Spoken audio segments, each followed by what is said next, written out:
Yan si Dylan. Christening po niya mamaya. 1 year na yung aking apo. Ayan. Hello Dylan, tingin doon, tingin doon.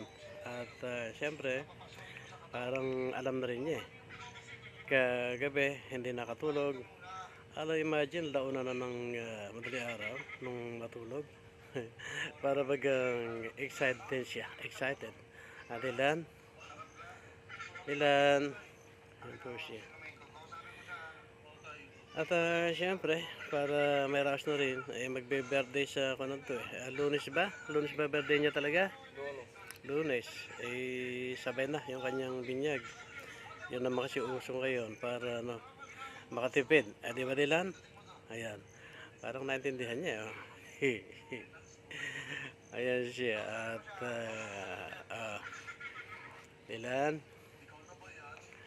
At syempre, agree siya ng kanyang mga sponsors, mga ninong-ninang. At syempre, yung kanyang mami at daddy. At sa lahat na ng pamilya. Both sides. Pamilya ng mami niya, pamilya ng namin. Yun. So, ayun na yung basurahan, mag-aakot. Ayan So, yan po ang ating update tungkol kay Dylan Santos. Mga apo kong puro barako. Walang sulpot, walang nasabit na Maria. Update mula dito sa aming tambayan sa Punong Mangga.